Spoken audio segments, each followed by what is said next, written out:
Welcome to the Shootin The Que podcast, presented by Heath Riles Barbecue, with tips, tricks, and an inside look with some of the top pitmasters in the game.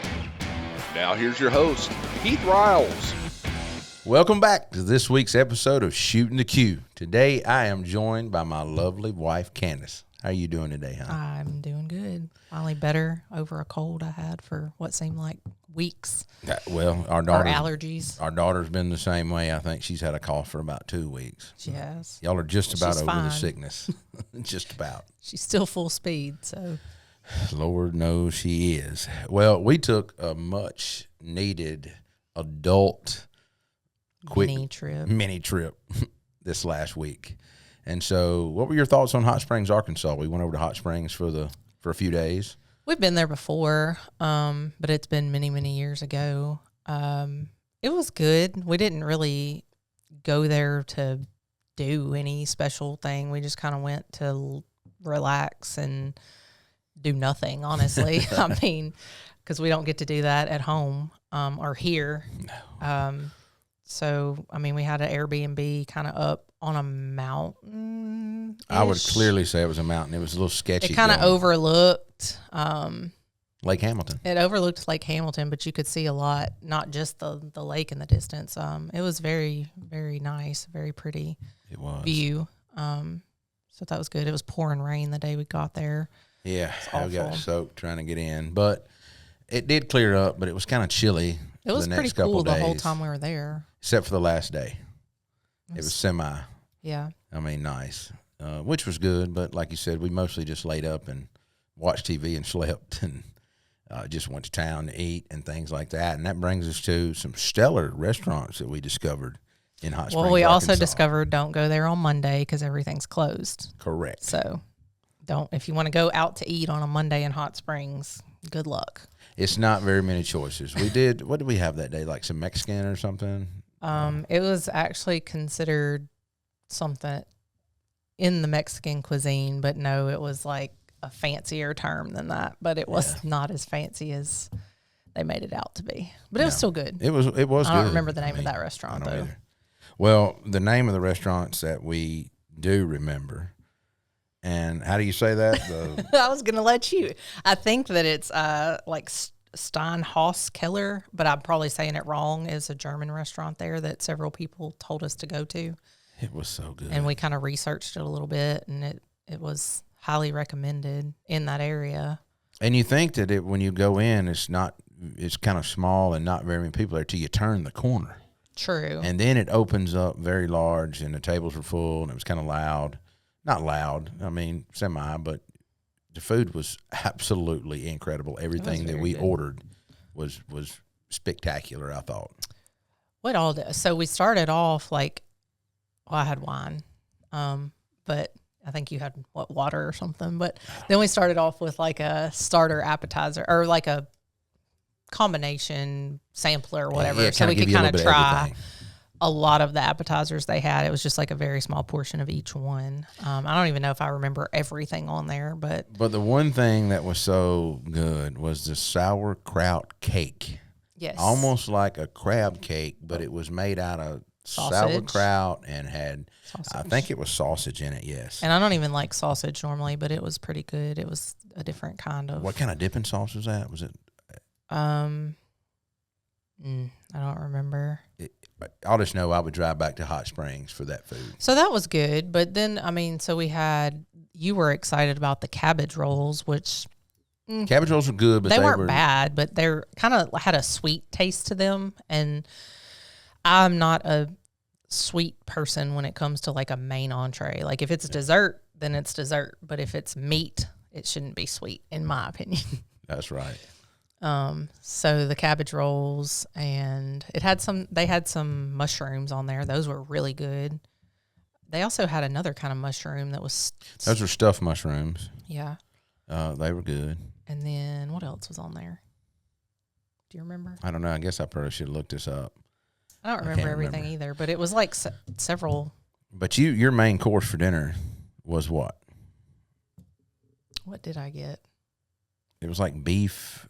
It was a type of beef, but I don't remember the name of it per se. But it was really rich. You said you thought it was like a brisket that they had cooked down, but it basically was a beef with, I think it had carrots and like. It was braised. I'm not going to say it was a stew. No, it wasn't a stew.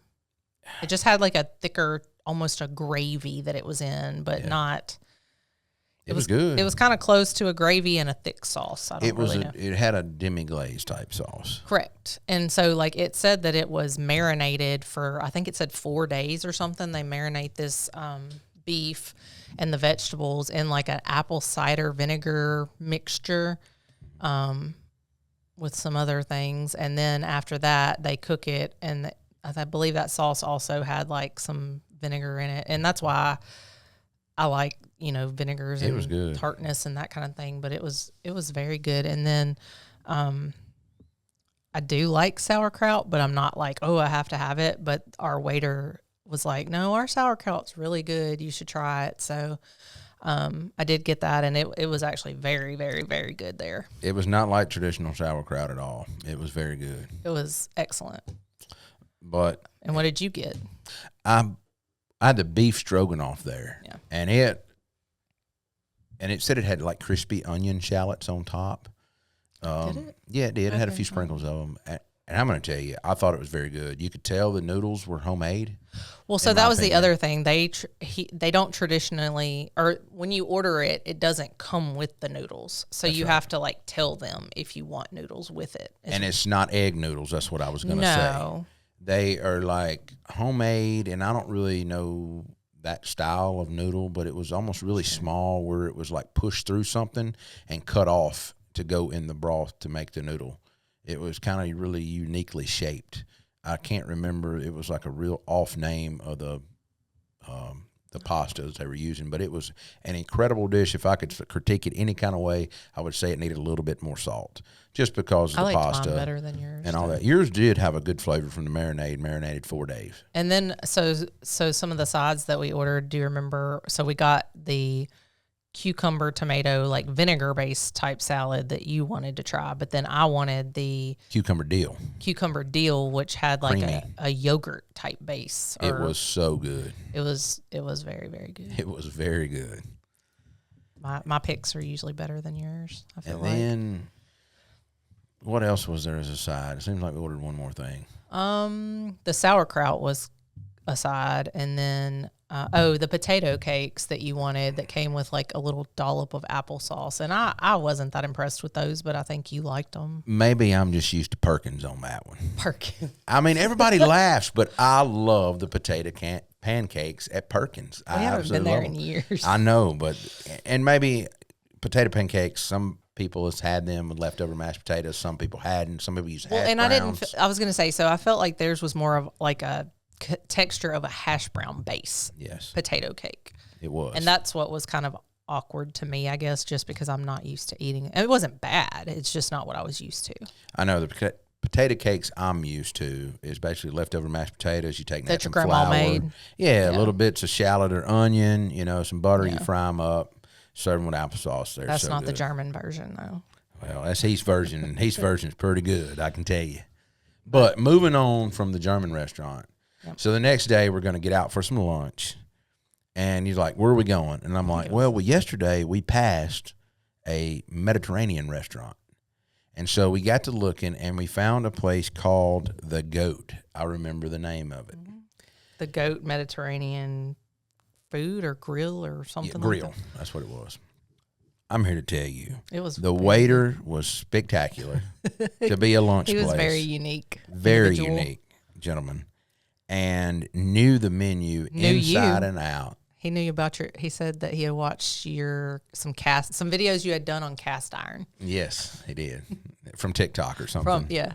And, but that's after we got to talking. Yeah. But he was very nice and knowledgeable he was knowledgeable of their menu. Knew the menu inside and out, could describe the dishes. Yep. And just the way he described them, I'm like, okay, I got to have that. And, we ordered several things and carried 2 plates of food with us to go. A lot. Yeah, but we over-ordered. Of the hummus and the doma. What was that? Falafel. What was the feta? It wasn't whipped feta, but they didn't call it whipped feta. They called it something feta. Was it creamy feta? No, that's not what they called it. But it had like a mixture of feta cheese that had kind of been mashed, or it had like red peppers and. It's a roasted red pepper feta dip, is what it was. I don't think that's what it was called, but yes, that's what it was, and it was something like that. It was amazing. It was very good, but that whole meal was. I had the a gyro, and it was. I just tried to order that simple. What did I eat there? Oh, I got the eggplant. Yes, you did. You got the stacked eggplant, almost like a lasagna, but it wasn't. It was vegetarian, right? Or did it have meat? No, it had meat. Well, I can tell you give me a bite of that. It was very good. And it was probably the best. It was pretty, too. Layered eggplant. The way it came out. It looked like a 5-star dish to be really a lunch hole in the wall. And it was very good. And this place was in a shopping center, by the way. It was not a standalone restaurant. It was in a bay of a shopping center, and it was... It could have been on diners, drive-ins, and dives, I feel like. It was banging, 100%. It really was good. And supposedly the family owns, was it one or two more Mediterranean restaurants? 2 more restaurants in the area is what the waiter told us. And, well, by the reviews, when I looked online, all of them were almost 5-star. They were like 4.7, 4.8. Yeah. And then one right up under it was like 4.6, right? And so I'm kind of thinking it's the same family that owns both those two that popped up on Google reviews. But that one was great. I would want to go back to it. It was. Really I'm sure the others are good too, but that one was such a good experience. So when we left there, before that we had stopped at the butcher shop. So our whole plan, kind of backing up a little bit, we knew, so we were only there for 3 nights, but we kind of talked about we were going to cook at the Airbnb one night just because, we cook dinner at home, but it's not like it used to be with a 2-year-old running around. But that's right. We just said, well, one night we're going to just cook steaks and be at the Airbnb basically. Open a nice bottle of wine up. But we didn't take steaks with us, so we had to locally source them. We did, and the name of the meat market was Weldon's Meat Market and Butcher Shop. And we looked it up, and to my surprise... Well, actually, another gentleman told us about it were we in Harps? Public. No, not Publix. They don't have a Publix there. But. Wasn't Publix, I'm sorry. Kroger. Oh, okay. It was the Kroger we went in. He told us about it. We went to several stores. And the Weldon's Meat Market, for anybody that's in Hot Springs, please stop in. They have Creekstone Prime beef and pork. They make all their sandwiches and deli meats and all that. They do some smoking in-house and make deli meats. They make...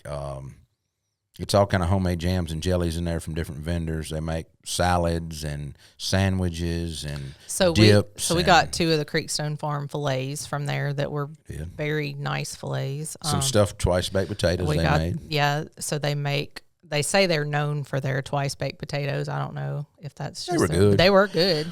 And then you saw they do homemade banana pudding, so you had to buy a little dish canister of that. Of it, and it was very good. And then they also had some homemade yeast rolls there that we bought just a really small thing of. And all of that was very good. We made a little simple side salad. Yep. And actually, before we went, I actually prepped like some mushrooms and some onion and garlic and different things like that, and I'd brought it in my cooler already sealed up, done. So it made cooking very simple, very easy. I had my Yeti Go box and a few things in it, and luckily they had a good old char griller, cheap gas grill there. It worked. Hey, but it heated up, and I could show you the pictures of the steaks. They had great grill marks, did they not? They were good, yeah. It looked like it come from a 5-star dining restaurant when I was done with it. And so, so you opened your mouth, I think maybe the second day we were there, about a show that you wanted to start watching. So pre-child, we used to binge watch shows like when we had nothing better to do, I guess. On the weekends and things yeah, like that. Now our TV stays on Miss Rachel and Blippy and all the fun stuff. We're lucky if we even get to watch the news. But you mentioned that you had heard about a show called Reacher and that you wanted to watch the first episode. Well, that turned into, we have to finish this before we go home because we're not going to be able to. It was a good show. I mean, it's a not good show. 2 seasons out, and I think we still watch a couple episodes being left to finish in the second season. But we basically just from the evening times till we went to bed at midnight, we sit there and binge watch TV, just laid up. The weather kind of sucked, and we were just there to relax anyway. I was not there to do anything. I did not want to be productive those 3 days away from home. I wanted to have a chill time. Yeah, when we got back. Yeah, it was a good time. I would go there again. I liked the Airbnb Very aspect beautiful. of it. When we went several years ago, we stayed at a hotel, and there's nothing wrong with that. But I thought it was cool since we knew we wanted to cook a dinner for ourselves and all that. I really enjoyed. Well, the we Airbnb. hadn't been over there in 12 years. Oh yeah, it's been a really long time. It's developed a lot since then. A whole lot. Well, I will tell anybody that's looking for bourbon. I stopped in a liquor store, several liquor stores. I'm a bourbon hunter. When I'm out of town, I stop and see if I can find something. What was the name of that liquor store? I don't remember, but it was beside the Harps. Harps, right there, yeah. And I will tell you, if you're looking for Pappy 23 or you're looking for, if you run a Weller, really overpay for it, you're going to really overpay for it. That guy was crazy. He told me $5,000, and I laughed at him. I'm like, "Are you a joke to me?" And then we went back to that same liquor store to get some wine, and he was like, "Oh, you came back to buy it?" And you're like, "No." I told him I'd buy the damn store before I bought that bottle of liquor. That's exactly what I told him. And he said, "I don't own a store," and I said, "That's the reason why." I mean, because not knocking it. Don't get me wrong. I've not had Pappy 23. I'd love to try it, but I'm not giving $5,000 for it. I'm not doing it. And especially when I know it come from a state allocated liquor store that they paid, maybe $85 for, or $100 and something, whatever it is. Yeah, that's just a little bit crazy. But something else big to do over there, which we didn't go there. Oaklawn is over there. We did. You don't like me to go gamble? No, but I would like to go watch the horse race when that was going on there. I don't even know. We passed there a couple times, and they were out there practicing and things like that. They did have some horses out there just kind of running around practicing. It was kind of cool. Well, with the Kentucky Derby coming up. The what? Kentucky Derby coming up. I am sure that, I don't know if some of the horses are practicing over there to go to the Kentucky Derby or what. Well, Oaklawn is also a race. Oh, I know, but I don't know when that race Derby is. Do you know?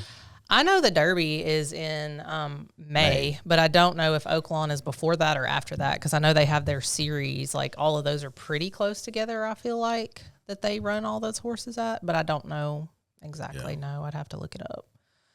But maybe we can get to Oaklawn before the Kentucky Derby. We had plans to do the Derby, and then COVID hit. We never made it. The year that COVID hit, we were supposed to be going to the Derby and the Masters. We had tickets lined up. We had, friends that hooked us up at the Masters with a house. We weren't paying anything. We were sitting in Chicago right before the whole world shut down in that hotel. And then there was the announcement, remember, that the Masters was canceled right there on the news. And we were like, well, we're not doing that anymore. Can't win them all, right? So what else have you been cooking lately? What have you been Well, I just got done with a low and slow Boston butt I cooked on the Traeger Ironwood XL. And, of course, it's hard to beat good pulled pork. And I will say that I love cooking hot and fast, but putting on a butt or a brisket, and this was a butt, I trimmed the fat off of the fat cap just so I could get a little more bark.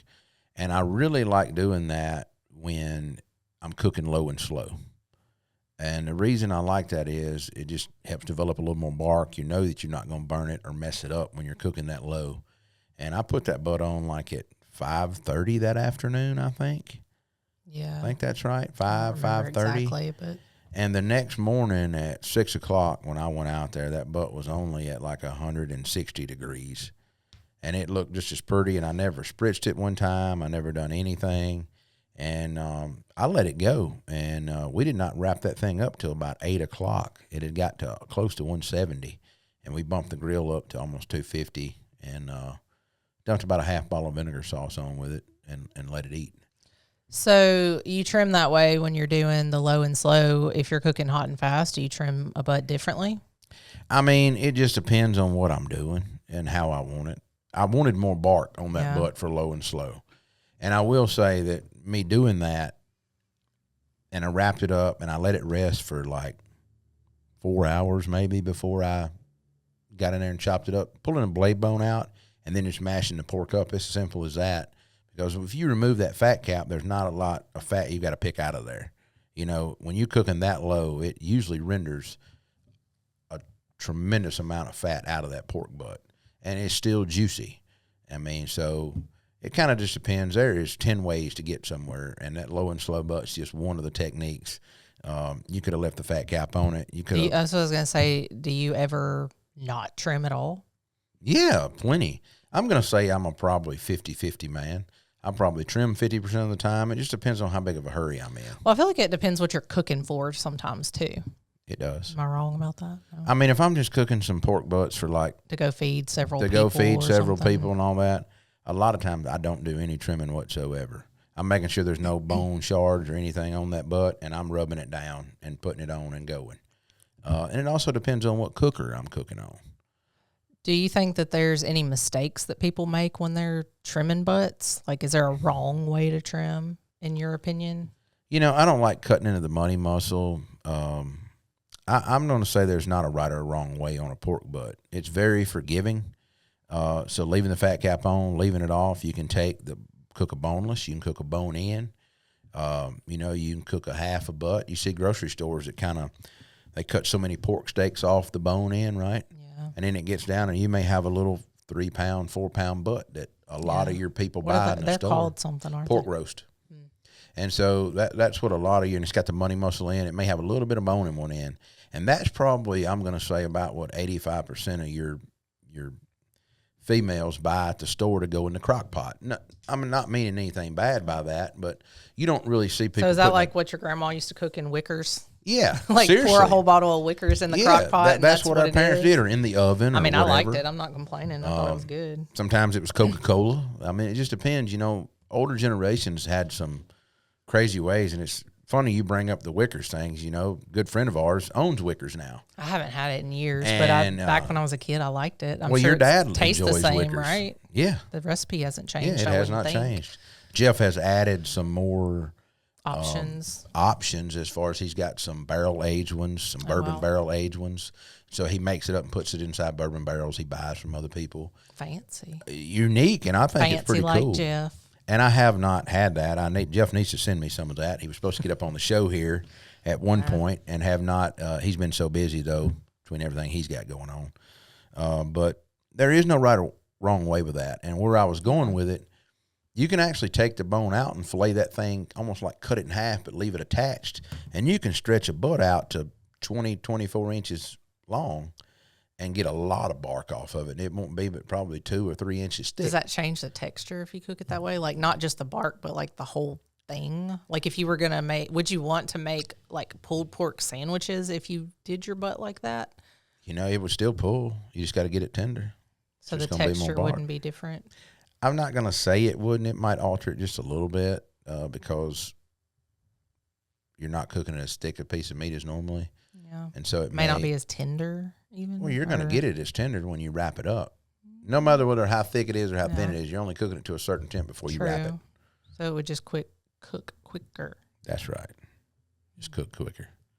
I can't talk. So the butt that you cooked, you used the garlic butter and pecan rub on. Any reason you chose those? Just using a different combination, and it turned out to be very good. It had a good savory bite to it from the garlic butter and the pecan. The pecan rub does have a little sweet hit on your lips, but it's got that white pepper in it and balances out very well in the back of your mouth. And so that was just a good savory pork butt. And wrapping with that vinegar sauce just kind of give it that snap. But you put sweet sauce on it too. I did. Yeah.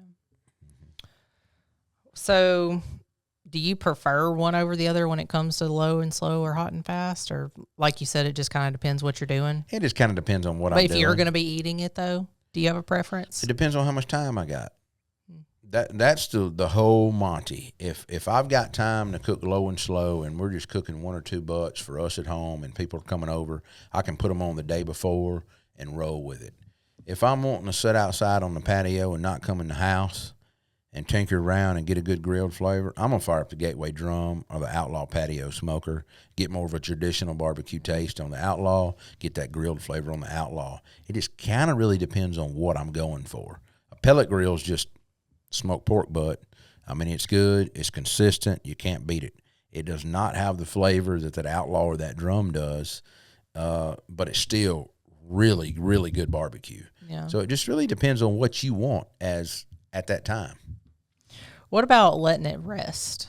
Do you feel like that's an important step that you have to do, or can you skip that if you're in a hurry ever? Or if you do skip it, how does that affect the meat? So I feel like whether you're cooking low and slow or hot and fast, you really need to let your meat rest. And cooking low and slow, you don't really seem like you have to let it rest as long. Yeah. But cooking hot and fast, you shock that meat so much with that high heat, and you tense it up, those muscles, right?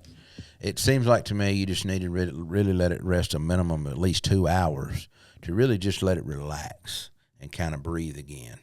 And then when you get it to open up, it should be tender and all fine. That's really the key to cooking hot and fast is a long rest time. I would say I'd at least give it an hour on low and slow and at least 2 hours on hot and fast.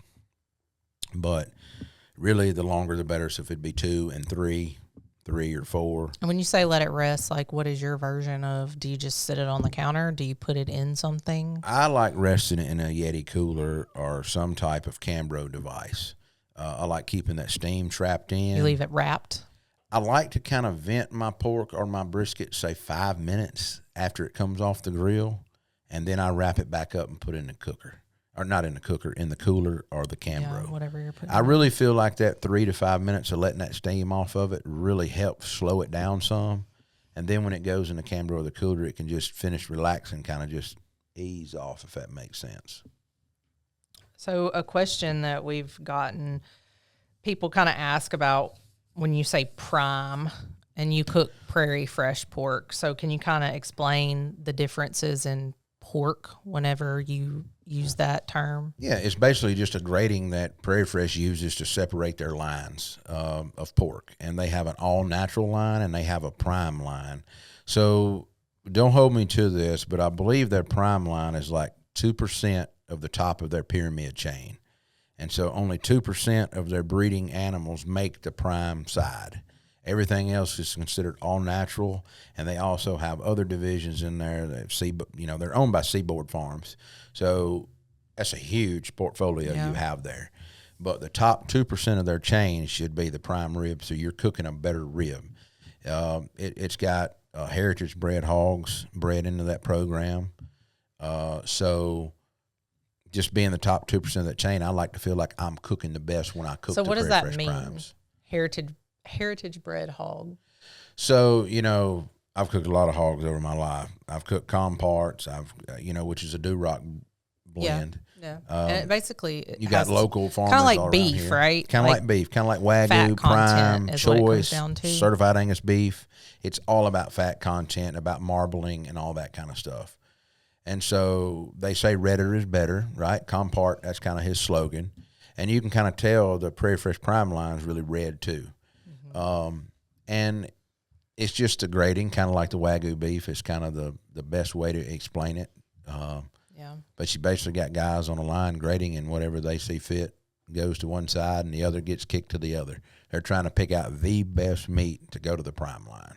That's the way it's been explained to me. Gotcha.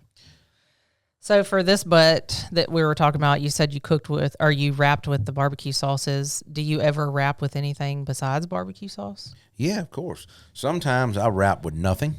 Sometimes I'll spritz my meat with apple juice and wrap it up. You can kind of depend. If it's still got the fat cap on it, I don't mind not wrapping with anything. And the reason why is because that fat's going to render down once you wrap it up, and you're going to have a lot of liquid in your foil to kind of help, right, retain that moisture. When you trim that fat cap off and you trim all those little pieces off the butt, me wrapping with about a half bottle of vinegar sauce or half and half sweetened vinegar or butter bath or straight apple juice and some brown sugar, it just kind of depends on what you want. Pineapple juice, any kind of juices is fine. Or some half a sticks of butter and maybe some brown sugar. Some comp guys do that. But you really just want to impart a little more flavor and a little more sweetness to that. Yeah. Is all you're trying to do. But wrapping with anything, I do like wrapping with my 50-50 sauce mixture is what I used to wrap with in comp, especially my money mussels. And then my major pork butts or shoulders, I'd wrap sometimes in butter bath. Well, not my shoulders. My shoulders, I do sauce and do nothing in them because they're such a big piece of meat. I feel like you haven't cooked shoulder in a while. It's been a minute. I do, I almost had an itch to change the shoulder at Memphis in May. I had an itch. I kept twitching. I did. Let's see where the road takes us. I mean, because even though I love cooking ribs, shoulder is one of my next main categories. Well, so back to cooking pork in general, or talking about the butt. I feel like reheating is a big topic because most of the time when people, not most of the time, it depends what you're cooking for and how many people you have. But like if you cook a pork butt at home and it's just us, we have a lot left over. So what do you do with that? What do you like to do with it? And well, back up before that, how do you, if you're just going to reheat the butt and eat the meat, how do you recommend for people to do that? If it's been in the refrigerator and they just say want a pulled pork sandwich, what's the best way to reheat where it keeps all of the juices and flavors, in your opinion? Well, there are 10 ways to Sunday to get there for that. It kind of depends on how much pork is left. So I'm going to separate this out. If you've got leftover pulled pork from you've already ate some of the butt, you're usually going to stick it in a sandwich bag, or if we're going to create another dish out of it, I stick it in a sandwich bag, throw it in the fridge, right? If I'm going to stick it in the freezer, I try to vacuum seal it. And so when I thaw it out, I either A, let it thaw out all the way, or you can just throw it in boiling water in that vacuum bag and it will come back just like you just pulled it off the pit. Right. The other thing for me is I've gotten really bad about taking, if I just want a little bit, like a pulled pork, grilled cheese, or to warm up a little bit, I'm going to chop it up cold, cut it out of the pack, throw it in a bowl, and I'm going to throw it on my flat top and warm it up like an old school diner does it, and put a little sauce on it, chop it up, and put it on a toasted bun. I think that's good. If I'm reheating a whole Boston butt and I didn't vacuum seal it or anything like that, I like putting it in a pan. I like pouring a little bit of Coke or Sprite over it, maybe a little barbecue sauce, but I don't like using my thick barbecue sauces for that, right? I really just want to impart a little bit more moisture to that. Yeah. And I take saran wrap and put over the pan. Then I take foil and put over the top of that and put in the oven to warm up. And so the reason you're using the saran wrap is kind of trapping that moisture inside so nothing can escape out of that. And your pulled pork should be moist and all. But we both know that heating pulled pork like that, it's good, but it's not like it just come off the grill. Well, that was what I was gonna say. Do you feel like when you reheat pulled pork that it's ever the same as when it first came off? So I guess your answer is no. It depends. The only way to truly do that is to put the meat in a vacuum bag while it's still hot. Yeah. Seal it up, let it cool down or blast chill it, put it in the freezer, pull it out, let it thaw, warm it up in the vacuum bag in boiling Still got all water. the juices And if and you stuff. do that, I can do 2 pans, one fresh off the grill, it's been rested in a cooler and for 2 hours, and do it up, and one over here that was 2 months old. You're probably not going to be able to tell me the difference in them. Yeah. It just depends on how much effort you put into that butt, is what it really depends on.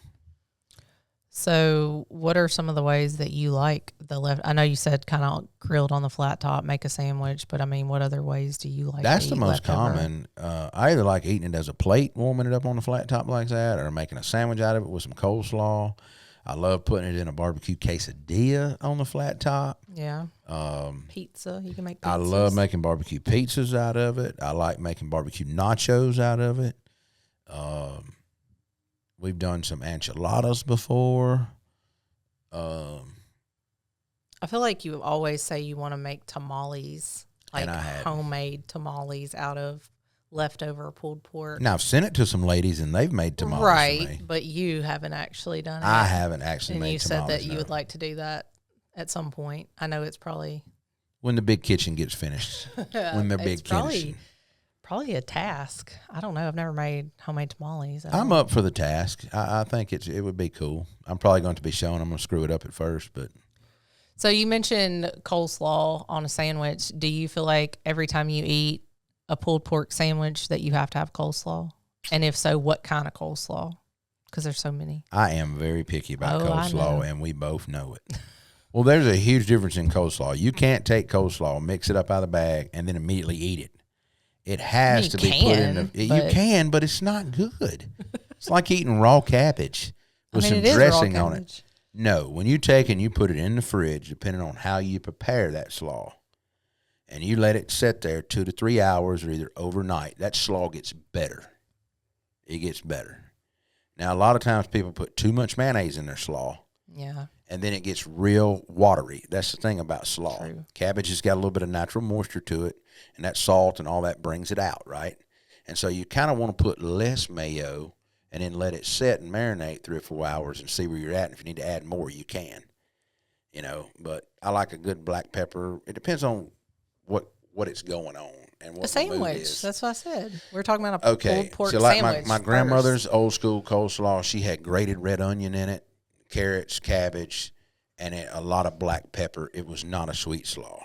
And then I like a vinegar slaw also on pulled pork. And it seems like to me a sweet slaw don't go on pulled pork. Sweet slaws it with catfish. Goes with catfish. I knew you were going to say that. There is a huge difference. And now I do like mustard-based slaws with certain items. You know, a good barbecue bologna sandwich. I like it on pulled pork sandwiches. Well, love it at Payne's up here. It almost makes me want to go today to get a sandwich from Payne's. Coleslaw is just so finicky. I mean, you've got Hillary.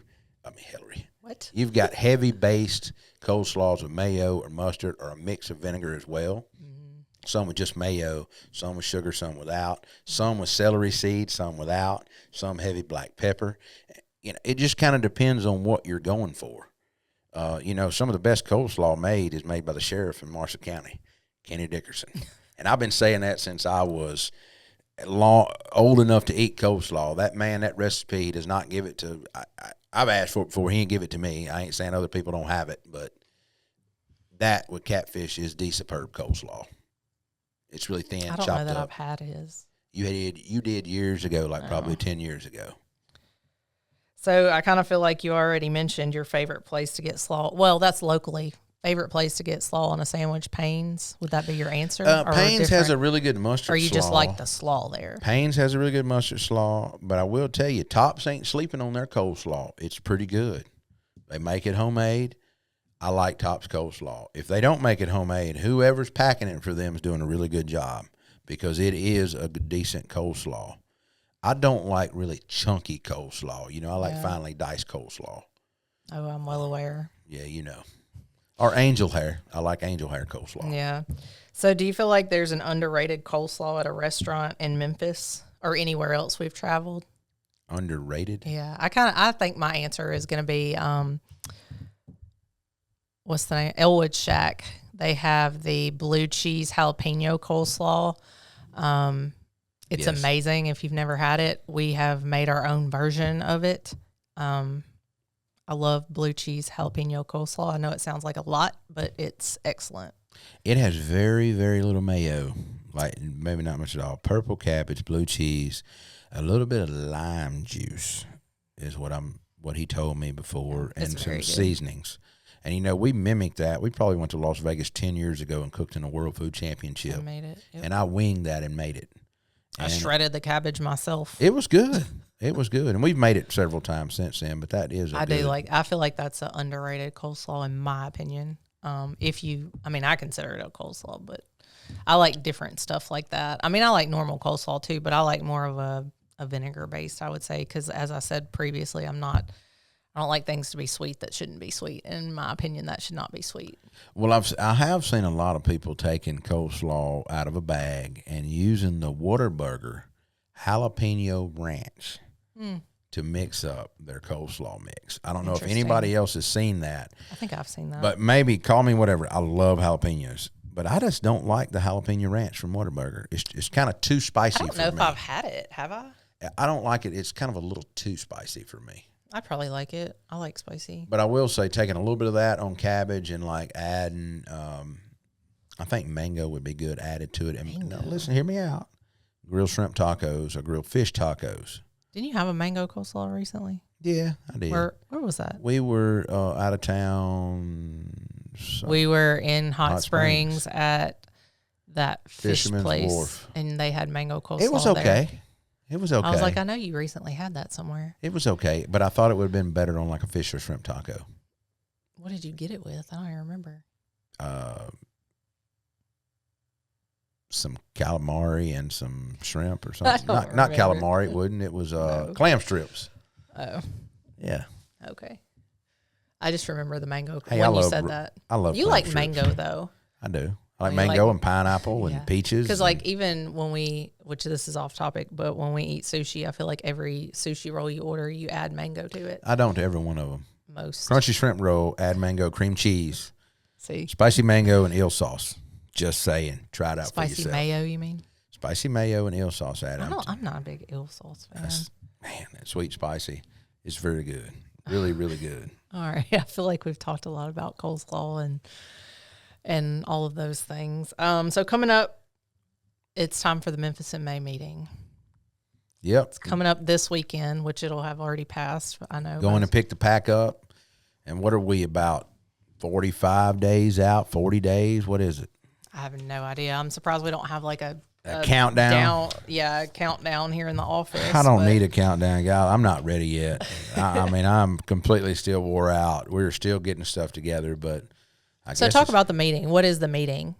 basically, that they don't have know. a team meeting, and if you want to attend, your team or you or whoever, come pick your pack up with your wristbands in it, all your parking passes, all your stuff, and they kind of go over any rule changes or anything like that. You sit in a room and they basically Sit in a room. inform you of everything. And And they've got tables set up for like different vendors and all that in your Right. packs is you can get with the different vendors, or you need to rent Talk to stuff, or them. liquor company, or the beer company, or all that kind of mess, right? Power. Yeah.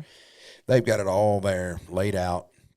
And we've already you can pre-fill your stuff out and have your pack already ready. So I'm just kind of picking it up and going to shake hands, and I would say kiss babies, but, just shake hands and see a bunch of, honestly, I love going because we go out to eat, get some lunch, a few beers, and that's kind of a Memphis thing. Everybody kind of gathers up downtown and has drinks and carries on. Those meetings have turned into some long nights before for me. I think you know that. so they kind of divide it to like It's the rib team. rib goes at a certain time, then hog goes at a certain time, shoulder goes. Well, I'm not Hog saying is- it in the right order. No, it's rib and patio teams first. Oh, And they're then together. Then it's hog and shoulders next. Yeah, Oh, it's okay. just 2 meetings. Haven't they done it? Oh, I thought they used to do Just it 2. where it was like all separated out. But Yeah.